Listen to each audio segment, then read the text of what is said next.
Assalamualaikum warahmatullahi wabarakatuh. Berjumpa lagi di channel Ngulik Horor. Kali ini saya akan membawakan cerita yang berjudul Jalan Berliku Coban Ketat. Tapi sebelum kita masuk ke ceritanya, alangkah baiknya kita berdoa terlebih dahulu agar kita semua mendapatkan perlindungan dari Allah Subhanahu wa Ta'ala. Bismillahirrahmanirrahim. Allahumma sholli ala Sayyidina Muhammad. Dan ini dia Ngulik Horor.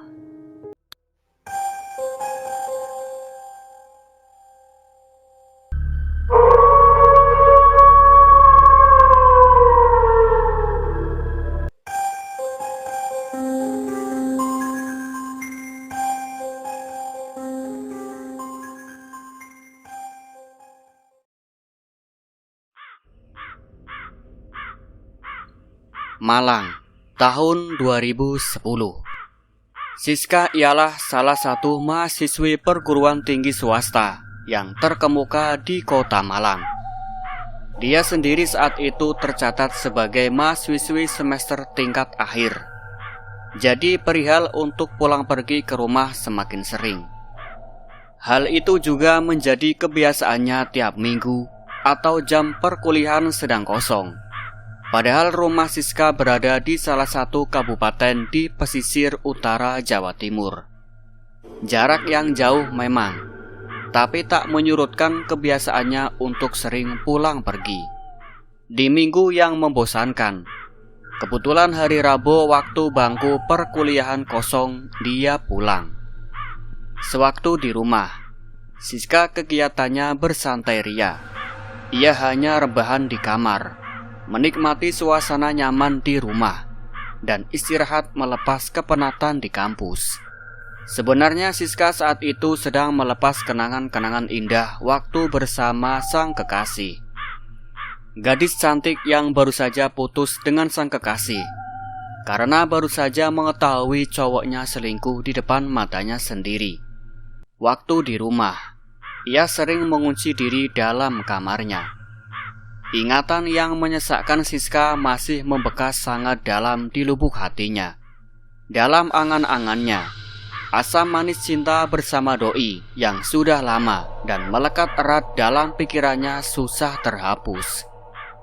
Entah sampai kapan mahasiswi cantik ini tak lekang atas kungkungan cintanya selama ini kepada sang mantan. Pikiran pun ia bolak-balik waktu rebahan di kamar.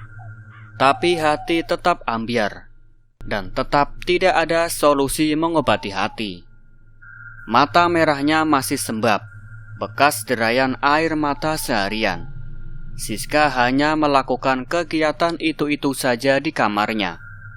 Kalau tak pegang HP, ia membuka buku dan foto kenangan bersama sang mantan. Hingga kegiatan itu terhenti di saat adzan Isya berkumandang. Selepas sholat Isya, Siska kembali terlentang dan kembali bersedih untuk memeluk guling kesayangannya. Tiba-tiba Siska merasakan ada getaran HP dari di bed merahnya.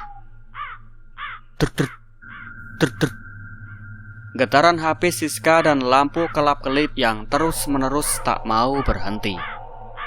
Siska melihat di layar HP-nya ada sebuah pesan masuk dan panggilan yang tak berhenti dari teman cowoknya. Dia yang tahu akan panggilan penting, dengan cepat Siska mengambil HP-nya tersebut dan mengangkat telepon. Tapi waktu diangkat, panggilan itu dimatikan. Sialan si bentuk, gumam Siska yang semakin kesal sambil membuka isi pesan singkat dalam HP-nya. Sis, mene Pak Anto ono neng kampus. Aku arep melu bimbingan skripsi. Mene esuk yo. Awakmu melu opo enggak? Pesan SMS dari Benny, teman satu jurusan dan satu kota dengan Siska. Waktu hari Rabu siang kemarin mereka memang sama-sama pulang bersama. Tapi Benny naik motor sendirian sampai rumah, sedang Siska naik bus. Terus awakmu kapan balik neng Malang, Ben? Saiki sis. Hah? Saiki? Wis jam piro iki Ben? Timbangane mene esuk telat, mendingan saiki budale. Aku dhewe ora sudi dadi mahasiswa abadi sis. Masalahe aku gak enek sing ngeterno Ben nek balik saiki. Wis ngerti Doro Putri. Iki kait mau aku wis ndok ngarep omah gerbangmu. Sialan. Dasar jomblo karatan. Rewel bae. HP Siska langsung ditutup dan ditaruh di bed tidurnya. Siska langsung bangkit berdiri dan beranjak dari kamar tidurnya. Sambil berjalan, ia membetulkan pakaian dan rambutnya yang acak-acakan dan berhenti sejenak di depan kaca riasnya. Selesai itu, Siska keluar kamar dan menuju kamar mandi untuk cuci muka dan berwudu. Merasa wajahnya sudah segar, Siska keluar dan berjalan melewati ruang tengah. Ruangan tengah itu masih ada ibu dan adik perempuannya yang sedang nonton TV berdua. "Arep nang ndi, Nduk?" tanya ibunya sambil memegang remote TV. "Ten ngajeng, Bu, wonten Beni." "Kongkon mlebu wae, Nduk. Dengaren bengi-bengi mampir mrene. Badhe ngejak bali ten Malang sakniki, Bu, larene," jawab Siska sambil berjalan keluar rumah. Siska berjalan dengan semberut, hingga tak sadar pintu demi pintu ia buka. Beberapa puluh langkah akhirnya Siska sampai di gerbang depan rumahnya. Siska melihat Beni sedang duduk sendirian di atas motornya. Sedangkan pandangan Beni dari dalam helm hanya tersenyum puas dengan menggoda Siska. "Tak!" Suara kunci gerbang yang dibuka Siska. "Lapo guyu-guyu? Seneng del aku sedih." Lah dalah sis, kait ketemu wis nggondok meneh. Ya wis, aku langsung cabut neng Malang iki. "Ojo Ben, ngono wae dilepokno ati. Ayo mlebu sik." Mereka yang sudah dewasa menyadari akan watak masing-masing, sebab mereka juga berteman sejak SMA dan sering pulang pergi bersama waktu kuliah di Malang. Tanpa menunggu waktu lama, mereka berdua pun mulai masuk gerbang rumah. Sebelum itu, Beni memarkirkan motornya terlebih dahulu, sedang Siska berjalan ngeloyor sendirian hingga duduk di teras rumahnya terlebih dahulu. Ibu Siska yang penasaran akan kedatangan Beni ikut keluar rumah.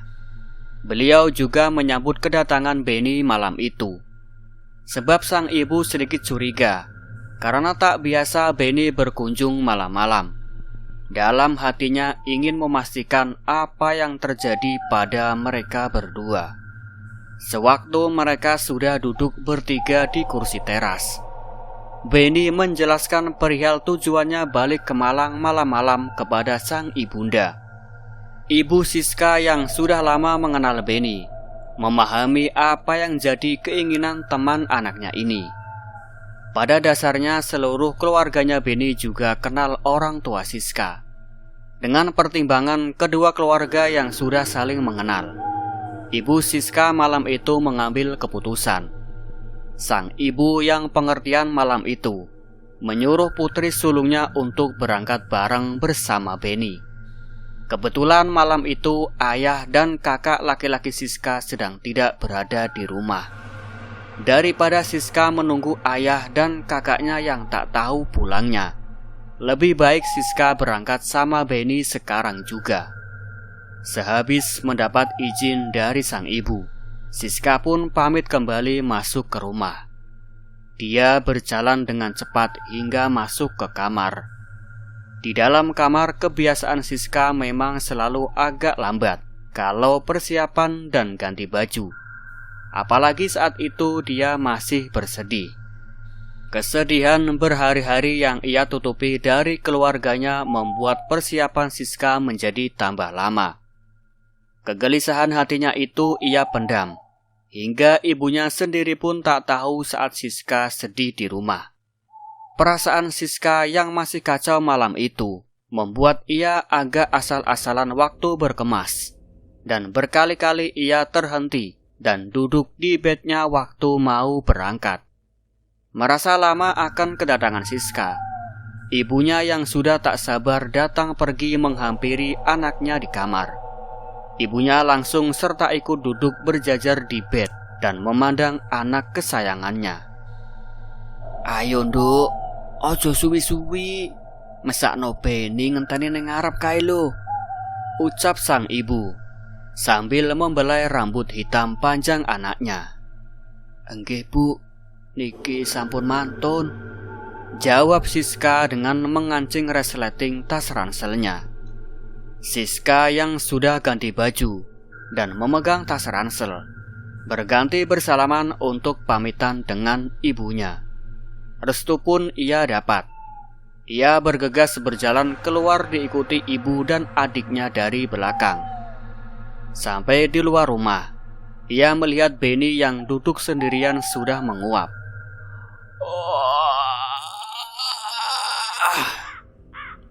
"Ayo Ben, sido apa ora?" Iya, ayo." Beni pun mulai berdiri, terus berjalan dan meraih tangan ibu Siska untuk bersalaman. "Kulo pamit rumiyin Bu, nggih." "Iya Ben, ati-ati ning dalan, ojo ngebut yo." "Nggih Bu." Selepas berpamitan, Beni langsung mengambil motor yang sudah siap di halaman rumah Siska. Malam itu mereka berdua berangkat. Perjalanan pun dimulai. Perjalanan dari utara Pulau Jawa ke selatan memang cukup jauh, tapi malam itu mereka wajib berangkat. Dalam perjalanan sendiri hampir setiap 1 jam lebih, Siska selalu meminta untuk istirahat. Entah apa yang terjadi dengannya malam itu. Entah sudah ngantuk, payah, atau masih kepikiran dengan mantannya. Beni sendiri pun tidak tahu. Hingga sekitar jam 11 lebih, mereka berdua sudah mulai memasuki kecamatan Kandangan. Siska yang mulai capek. Ia merengek minta berhenti untuk membeli minum dan istirahat sejenak di sebuah toko. Selesai minum air mineral, mereka berdua duduk lesehan selonjoran di atas paving. Mereka yang berada di depan sebuah toko terlihat sangat capek dan lemas. Mereka yang duduk berdua lama terdiam mulai berbicara. "Sik sis, leren ning ngene dhisik yo. Kesel nemen rasane gegerku," ucap Beni. "Iyo Ben, aku yo kesel kabeh awake. Tapi bengi iki rasane kok hawane gak enak yo Ben," terang Siska sambil kepalanya menengok ke kanan ke kiri. "Iku perasaanmu wae sis. Mari putus yo ngono mesti galau," bantah Beni yang ingin meredam kegelisahan Siska. "Dudu Ben, dudu masalah iku. Kaya enek sing beda ae bengi iki. Rasane gak enak ae Ben."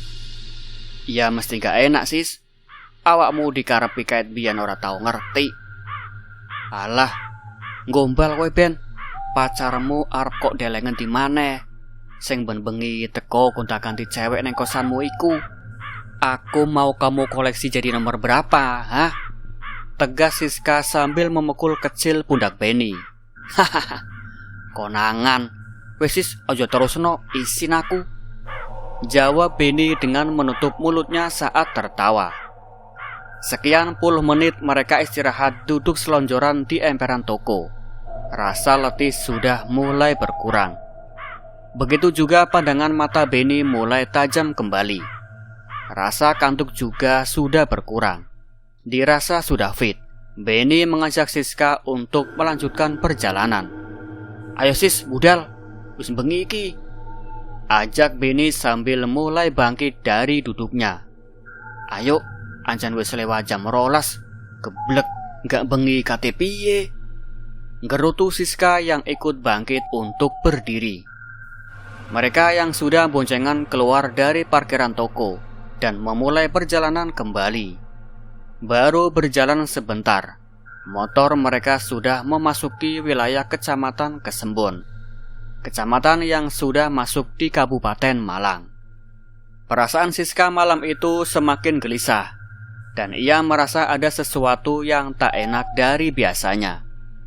Saat sudah agak jauh dari perbatasan kecamatan, mereka hanya berdua di jalanan itu. Jalan yang mulai berliku mulai terasa bagi Benny, begitu juga udara malam di jalanan itu. Dinginnya malam Jumat di jalanan antar kabupaten mulai menusuk kulit dan perlahan menembus jaket mereka berdua. Tanjakan dan turunan jalan pegunungan mulai ikut menemani perjalanan mereka.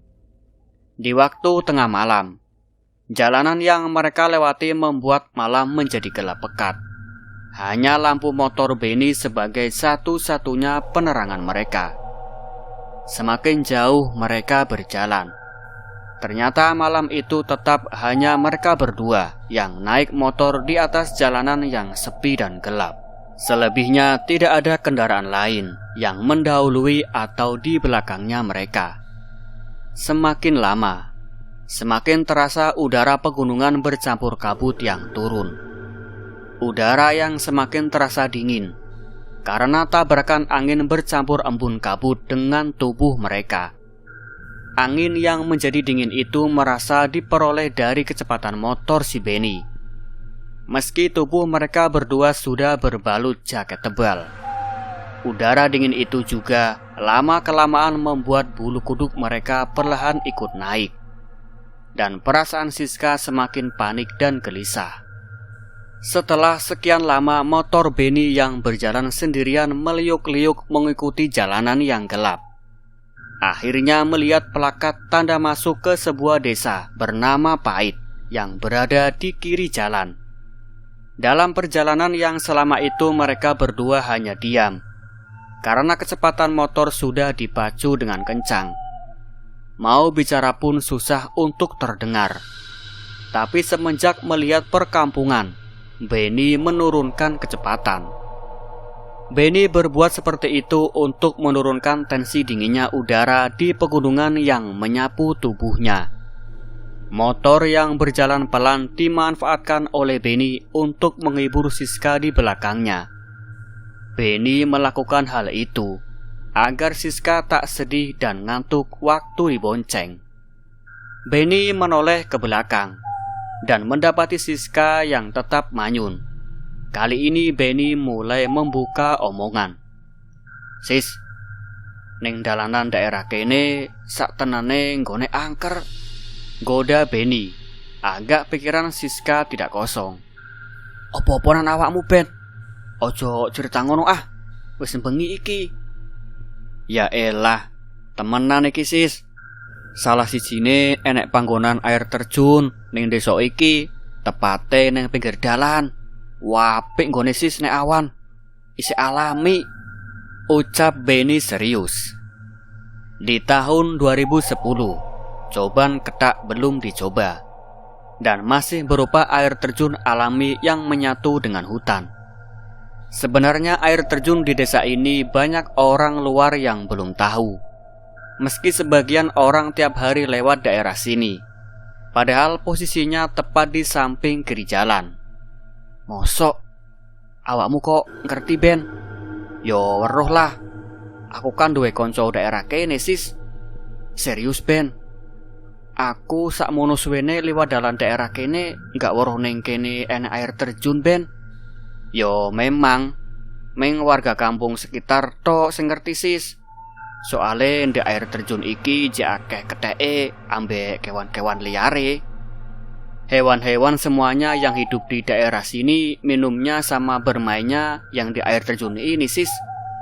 Piye, nek engko mandek sedilu tak duduhno nggone." Iyo gak apa-apa, Ben. Itung-itung iso konek digawe referensi liburan iki tempate. Tiba-tiba dari belakang ada lampu mobil yang menerangi mereka, dan lama-kelamaan semakin mendekat. Benny seketika itu juga memberi jalan sedikit kepada mobil sedan di belakangnya untuk menyalipnya. Perasaan Benny dan Siska bahagia karena mendapat teman di jalan. Motor Benny yang berjalan pelan dan menepi akhirnya didahului oleh sebuah mobil. Kira-kira tepatnya di tikungan ke-10, sehabis pintu masuk menuju desa. Mobil sedan hitam yang tiba-tiba memotong laju motor Benny tepat di depannya ikut berjalan pelan di depan motor Benny. Benny pun kembali menguasai motornya dengan tenang dan kembali bicara dengan Siska. "Memange awakmu ora wedi sis ning kene?" "Ya ora lah, kan enek raimu Ben." "Asem awakmu iki sis. Rungono dhisik sis. Ning air terjun iki mbiyen enek kidange lho sis. Tapi mbiyen pas diburu arek-arek langsung ditembak kidange, kan ambyuk terus mati. Lah arek-arek seneng marane kidang iku. Pas nggendong kidange arep digawa mulih, lah kok dilalah kidange ning pundak iso ngomong sis." "Asem kamu sis. Dengarkan dulu." "Temenan ta Ben?" "Temenan sis. Iku mbiyen akeh saksine. Pas digendong kidange urip maneh, terus ngomong, 'Culno aku, nek enggak koen mati.' Iku arek-arek kemudian kabeh ngejer terus kidange ditibakno ngono ae. Mari ngono arek-arek langsung mlayu semburat dewe-dewe sis. Aja medeni kowe Ben. Temenan sis. Aku ora goroh. Iki lho ning ngarepan gone," jawab Benny sambil menunjuk ke depan. "Nek ngono digenahno maneh sepedamu iki Ben. Bento, nek pengen nuduhno. Nek mlaku ning ngene apa ya weruh aku nggon air terjun jaremu iku," kata Siska yang penasaran. "Yo wel rewel," sahut Benny dari depan dengan suara kesal. "Geton aku mau nuduhi awakmu sis," gerutu Benny yang tak terdengar dari jok belakang. Genggaman tangan kanan Benny seketika menurunkan gasnya secara perlahan. Putaran rantai akhirnya berpengaruhi memperlambat motor Benny. Perlahan roda motornya juga ikut melambat. Malam itu bulu kuduk sepasang muda-mudi ini ikut merangkak naik, khususnya Siska. Tapi rasa penasaran Siska mengalahkan rasa takutnya, sehingga dia pun tetap bersikeras untuk kekeh ingin melihat lokasi coban dari pinggir jalan. Benny yang dari tadi nyerocos menakut-nakuti Siska mulai diam. Benny konsentrasi melihat ke depan untuk mengingat lokasi coban itu. Hingga tak terasa dia sudah sampai dari jarak 50 meteran dari lokasi. Sehabis melewati tikungan tajam, Benny menunjukkan lokasi itu dengan tangan kirinya. "Iku lho sis nggone, sak marine tikungan ngarep iku," tunjuk Benny sambil menoleh ke belakang dengan suara cukup sedang. Siska memperhatikan arah dari tangan Benny, tapi yang ia lihat hanya gelapnya hutan dan siluet-siluet hitam pepohonan hutan yang rimbun. Suara-suara hewan nokturnal pun bermunculan keras, bersahutan dari dalam hutan. Mereka seakan ingin memberitahu semua sosok yang terkandung di dalamnya. "Koen gendeng Ben, begini iki yo nggak ketok blok." "Yo paling nggak kan awakmu ngerti ancar-ancar nggone sis. Penting aku uga mbujuki awakmu lho." Yo Ben, aku percaya," jawab sini Siska. Mereka terus berjalan memasuki tikungan terakhir jalanan di mana coban itu berada. Tapi mereka tetap mengikuti mobil sedan di depannya dan tetap menjaga jarak. Saat motor mereka semakin mendekat, Siska dan Benny melihat sosok pocong di bawah sebuah pohon di pinggir jalan. Pocong itu berwajah hitam, mengeluarkan aroma yang busuk. Kepala sosok pocong itu goyang-goyang seperti menyambut kedatangan Siska dan Benny. Pocong itu berada tepat di samping kiri jalan. Dia tepat di bawah pohon sesekali mengintip orang yang lewat ke arahnya. Mengetahui ada hal yang ganjil, Siska memalingkan mukanya ke kanan dan spontan membenamkan mukanya di punggung Benny karena takut. "Ben, gendeng awakmu. Enek poconge ndok ngisor rewet iku. Cepetan banterno motore aku wedi," bentak Siska dengan cepat. "Aku yang ngerti sis. Iki tak banterno dos. Tapi ambune tambah bosok ngene yo dalane. Sambung Benny dari depan. Dia juga mulai ikut takut. Mbo Ben, ambu bosok opo iki? Aku yo gak ngerti. Cepetan Ben. Iki kabeh gara-gara awakmu Ben. Malah genderuwo teko temenan iki piye? Dongo ae sis, aja rewel ae. Aku yo wedi iki. Siska hanya diam. Mulutnya keluh tak berucap hingga dalam hati. Yang ada dalam pikirannya hanya rasa panik dan mulai takut saja. Mereka tetap melajukan motor dengan sedikit menambah kecepatan di jalan yang lurus. Tapi di depannya lagi jalanan ini sudah habis dan mau berbelok ke kiri. Posisi mereka malam itu motornya tetap di belakang mobil sedan itu. Jalanan di samping Coban Ketak tidak ada penerangan sama sekali. Penerangan di jalan itu hanya dari lampu dari motor Benny dan mobil sedan di depannya saja. Kendaraan di jalanan malam itu juga cuma ada motor Benny sama mobil di depannya yang melintas. Saat Benny dan Siska melewati lokasi tepat di samping Coban Ketak, bau busuk berganti dengan bau harum. Bau bunga kenanga tercium sangat kuat di samping Coban. Aneh. Padahal sebelumnya adalah bau yang sangat busuk menemani mereka sejak tadi. Masih di jalan Coban, tepatnya sebelum tikungan ke kanan. Malam itu Benny dan Siska yang habis ketakutan melihat pocong. Kini mereka dihadapkan adanya sosok perempuan. Wanita yang memakai baju merah berjalan dengan cepat. Ia keluar dari dalam rerimbunan Coban Ketak. Dia berjalan sendirian hingga ke tengah jalanan beraspal yang kedua kendaraan ini lintasi. Tapi saat berjalan, kaki sosok wanita ini tak menyentuh aspal sama sekali. Semakin dekat semakin terlihat sosok wanita ini dengan jelas. Penumpang dua pengendara ini memperlihatkan dengan teliti wanita berbaju merah ini. Bola mata mereka semua tertuju pada sosok ini. Perempuan itu terlihat berparas cantik, berhenti di tengah-tengah jalan dan menghadap mobil yang berada di depannya. Sosok perempuan yang memakai baju merah panjang seperti daster berlengan panjang, dengan rambut hitam panjang sepinggul dan acak-acakan. Wanita itu juga menatap mereka semua, termasuk penghuni mobil yang berada tepat di depannya. Saat itu juga Benny dan Siska yang sudah menghadap ke depan berteriak keras sambil menunjuk wanita itu. Awas! Awas! Awas, Mbak! Sedangkan dari dalam mobil sedan itu sendiri terdengar suara teriakan yang keras. Awas!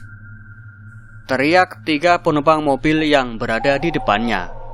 Mobil sedan itu menabrak sosok wanita yang berdiri di tengah jalan. Setelah menabrak sosok wanita itu, mobil di depan Siska mulai goyang ke kanan dan ke kiri meliuk-liuk kehilangan kendali. Mereka yang berada di dalam mobil sangat panik dan terus berteriak histeris. Tapi mobil ini tidak berhenti. Mereka hanya melihat ke belakang mobil untuk memastikan wanita itu. Setelah mereka melihat wanita itu, kenyataan aneh yang menghinggapi pengendara mobil. Sebab wanita ini tetap berdiri di tengah jalan. Mobil yang habis kehilangan kendali itu berjalan memacu mobilnya dengan menambah kecepatan, hingga mobil itu kembali stabil dalam kemudinya. Sedangkan Siska dan Benny tetap melihat dengan seksama adegan yang mengerikan di depannya. Mereka melihat wanita berpakaian merah itu tidak tergores atau tersentuh mobil sedan itu sama sekali. Yang mereka lihat adalah mobil sedan itu menembus tubuh wanita ini dengan mudah. Wanita yang seperti tertabrak itu tetap berdiri dan memandang mereka berdua dengan wajah yang pucat. Mata melotot dan senyumnya yang menyeringai kepada mereka berdua. Ya Allah! Astaghfirullahaladzim, ucap mereka berdua dengan spontan. Cepetan Ben, wonge nguwasi terus, ucap Siska kepada Benny.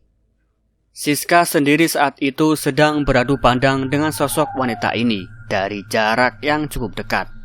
Kira-kira wajahnya Siska dan wanita itu berjarak sekitar 1 meter. Selepas melewati sosok wanita ini, Siska berbicara kembali pada Benny. Ben, kowe ndelok wong wedok iku mau, iku koyoke duduk wong wedok temenan, Ben, kata Siska dengan nada keras dari belakang. Iyo sis, ketokane ngono. Sahut Benny sambil mengemudi. Cepetan Ben, banterno sepeda motore. Aku wedi temenan iki Ben, teriak Siska yang tetap bersembunyi di balik punggung Benny. Dalane koyok ngene, opo iyo iso banter dul? Iso-iso mlebu jurang. Bongko aku sis, bantah Benny dengan cepat. Yo wes, sakarepmu penting banterno. Benny pun mempercepat laju motornya. Tapi kecepatan yang nambah pun tak seberapa karena jalanan yang Benny hadapi sedang menanjak dan mau menikung ke kanan. Tapi posisi mereka tetap di belakang mobil sedan tadi. Setelah jarak tempuh sekitar 500 meter, mereka lalui hal yang aneh kembali terjadi. Setelah jarak tempuh sekitar 500 meter, mereka lalui hal yang aneh kembali terjadi. Sosok wanita berbaju merah yang sebelumnya di samping cobaan tadi mulai terlihat samar dari jauh. Sekian meter kendaraan makin mendekat. Seketika memang benar, sosok itu sudah muncul kembali. Ia berdiri di tengah jalan dan menatap kedua pengguna jalanan itu kembali. Kali ini mobil sedan tadi lagi-lagi menabrak sosok wanita ini. Tapi saat ditabrak mobil sedan itu, tubuh wanita ini lagi-lagi tembus kembali dan tidak terkena apapun. Kejadian sama persis seperti sebelumnya. Semua penghuni mobil berteriak histeris, sama halnya di awal tadi. Setelah sadar pengemudinya akan teror sosok wanita ini, akhirnya kecepatan mobil itu ditambah. Mereka berjalan melesat sekencang-kencangnya karena mereka semua sudah ketakutan. Benny dan Siska saat itu juga ketakutan. Mereka kembali dihadapkan untuk saling beradu pandang, kembali dengan sosok wanita ini di jalanan yang gelap dan sepi. Kali ini Siska beradu pandang hanya berjarak sekitar kurang dari 1 meteran dengan wajah wanita jadi-jadian ini, dan serasa sangat dekat sekali dengan sosok wanita itu. Terlihat jelas bentuk wajah wanita berpakaian merah ini. Kali ini kedua matanya sudah mengeluarkan darah. Hidung dan bibirnya yang menyeringai juga meneteskan darah.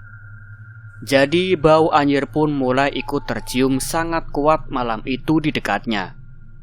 Wanita ini memandang Siska seakan tak mau melepasnya untuk pergi darinya. Tapi motor Benny terus berjalan menjauh meninggalkan wanita itu. Benny memacu motornya untuk mengejar mobil tadi. Tapi sekian lama ia menarik gasnya dalam-dalam. Mobil sedan itu sudah tak terkejar lagi. Usaha malam itu gagal untuk mencari teman di jalanan berliku pegunungan. Alhasil, malam itu kendaraan yang ditumpangi Benny dan Siska akhirnya berjalan sendirian di jalan yang gelap, dingin, lembab dan sepi. Mobil sedan yang mau dijadikan teman di jalanan kini telah meninggalkan mereka entah kemana. Kejadian ini berulang kembali.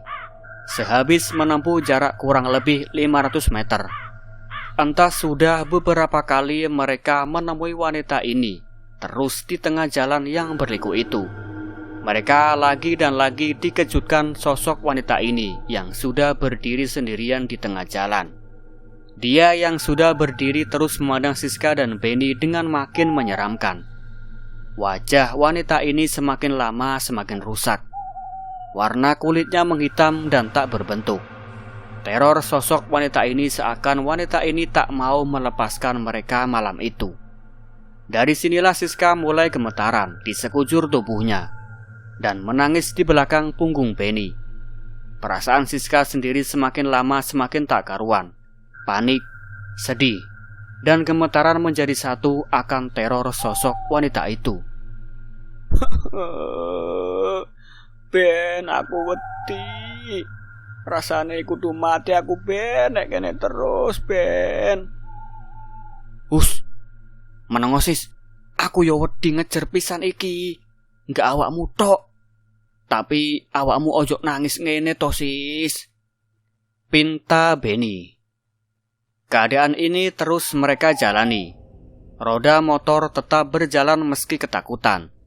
Di tiap perjalanan yang ditempuh sekitar 400 sampai 500 meter. Mereka menemui wanita itu terus berdiri di tengah jalan menyambut mereka. Mental dan keberanian mereka semakin lama semakin ciut. Begitu juga jantung mereka berdua pun ikut bertabuh cenderung kencang dan tak karuan.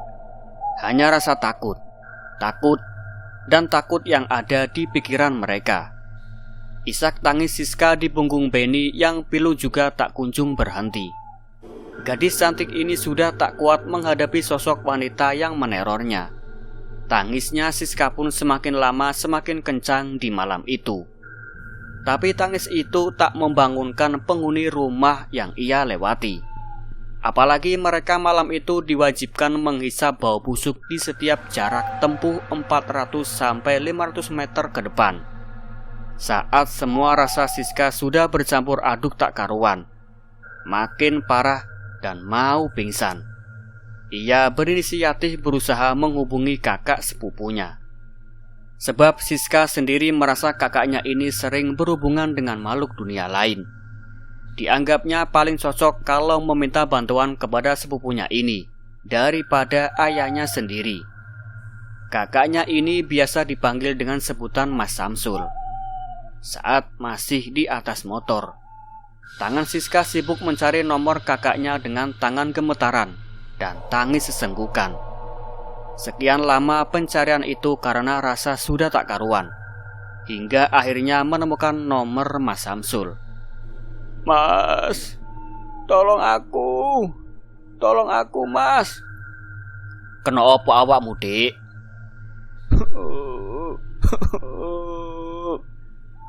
Siska masih terus menangis kencang. Dia masih belum bisa menjawab. Iyo enek opo sis? Istighfar sis, istighfar. Tenang disik, kata Samsul dengan cepat dan ikut panik.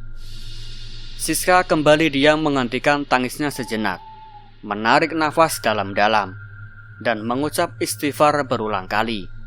Hingga ada setitik kekuatan yang membuat ia bangkit untuk mengadu kepada kakak sepupunya ini. Aku wedi Mas, mau ndok ngarepku enek wong sing ketabrak mobil. Innalillahi wa inna ilaihi rajiun. Tapi sampean gak apa-apa toh? Gak apa-apa Mas, tapi wong iki gak mati. Wong iki sing ditabrak iso tembus mobil. Lah wong iku gawe klambi abang. Kawitane ketemu mau rupane ayu, tapi suwi-suwi wong iku rene ajur Mas. Saiki aku ngebut diuber-uber karo wong iku Mas. Aku wedi pol iki Mas. Tolongan aku Mas. Jawab Siska dan tangisnya pecah kembali. Aku wis gak kuat. Rasane kudu mati aku Mas. Piye aku tak leren sik ae ta Mas. Gak kuat rasane nek diuber terus koyo ngene Mas. Ya wis, ndang minggir sik. Patenono HP-mu. Nek wis oleh nggon sing padang, telepon Mas maneh yo. Iya Mas. Siska pun menutup teleponnya dan berbicara di samping daun telinganya Beni. Minggir cepet Ben, aku wis gak kuat. Ndasku wis abot rasane. Iyo sik sis, sahut Beni. Ia pun langsung segera menepikan motornya. Beni sendiri juga kasihan melihat sekilas Siska di jok belakangnya. Malam itu Siska sudah benar-benar merasa tak kuat lagi untuk melanjutkan perjalanan. Malam itu Beni putuskan untuk berbelok dan berhenti di sebuah toko modern di daerah Pujon. Dengan cepat Benny parkir. Mereka langsung turun dan duduk berdua, agak dekat di emperan. Kondisi mereka duduk dengan berjongkok, dan kedua tangan yang melingkar erat di ujung lututnya. Tapi seluruh tubuh mereka masih gemetaran hebat. Tangis sesenggukan Siska beradu jadi satu dalam getaran tubuh yang penuh ketakutan. Begitu juga dengan Benny. Tapi malam itu Benny bedanya tidak menangis. Hingga saat lama terdiam, Siska ingat pesan dari Mas Samsul. Pesan tentang apa yang akan ia harus lakukan sehabis berhenti. Akhirnya putuskan untuk menelpon kakak sepupunya lagi. Halo Mas, aku iki wis liren. Mas. Iyo, terus awakmu saiki nang ngendi karo sapa?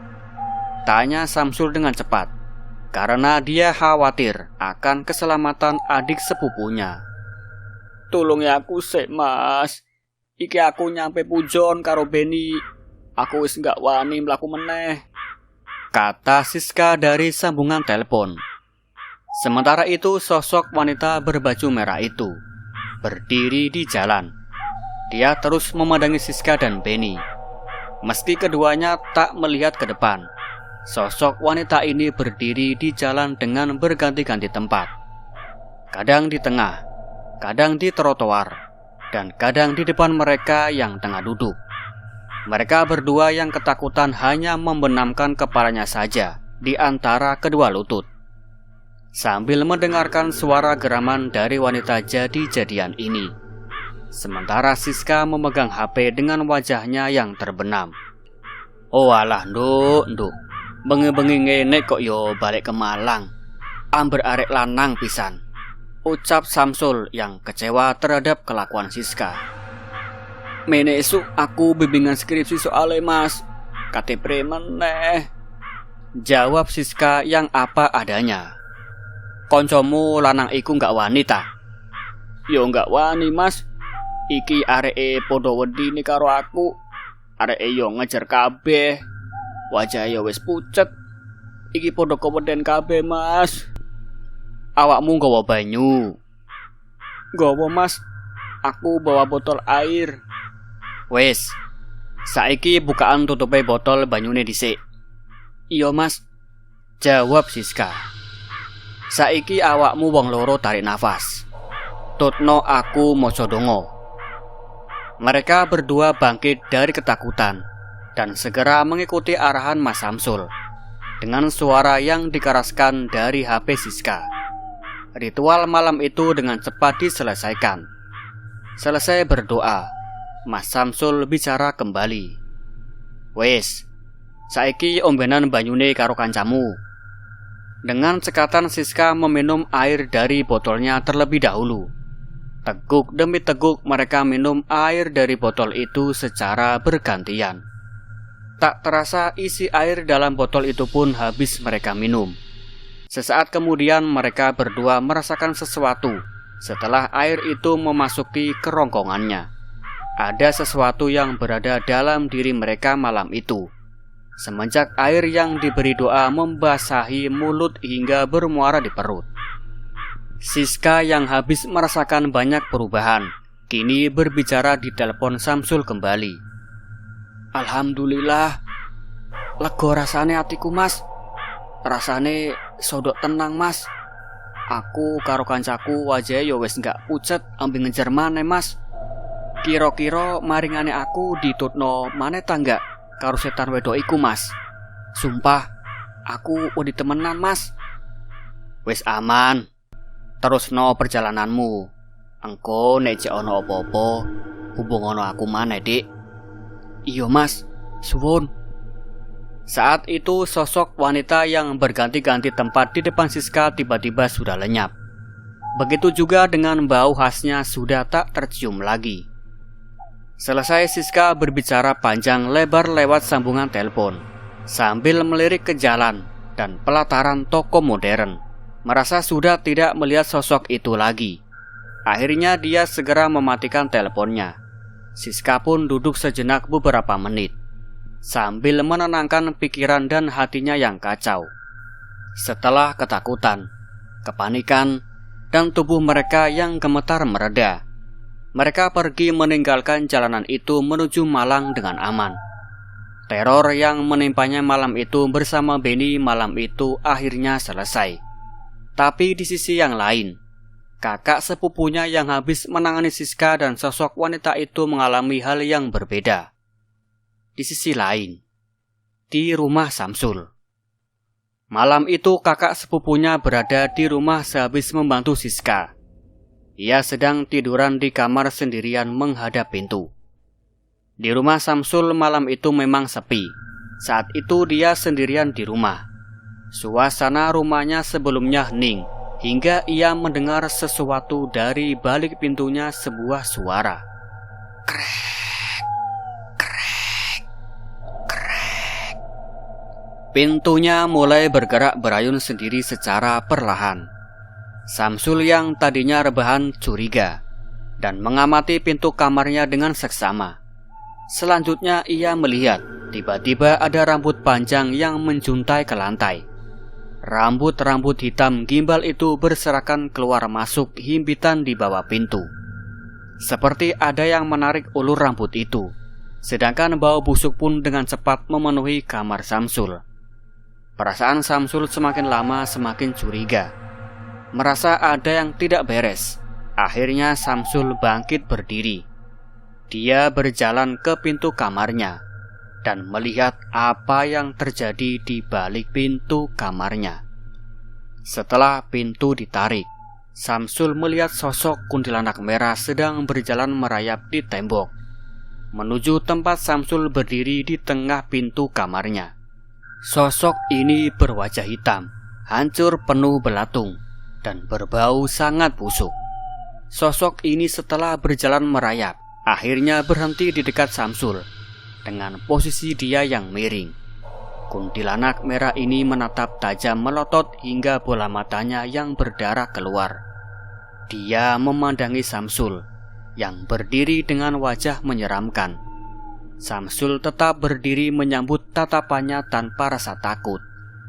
Lama-kelamaan saat mengamati kuntilanak merah ini, wajahnya mengeluarkan belatung kecil-kecil hingga berjatuhan ke lantai. "Lapo kowe melu-melu urusanku?" bentak kuntilanak merah yang sudah marah ini. "Iku adekku. Kowe iku wis beda alam karo adekku. Wis maringane aja ganggu meneh," bentak Samsul yang sudah hilang pusarnya karena tak memiliki rasa takut terhadap makhluk seperti apapun.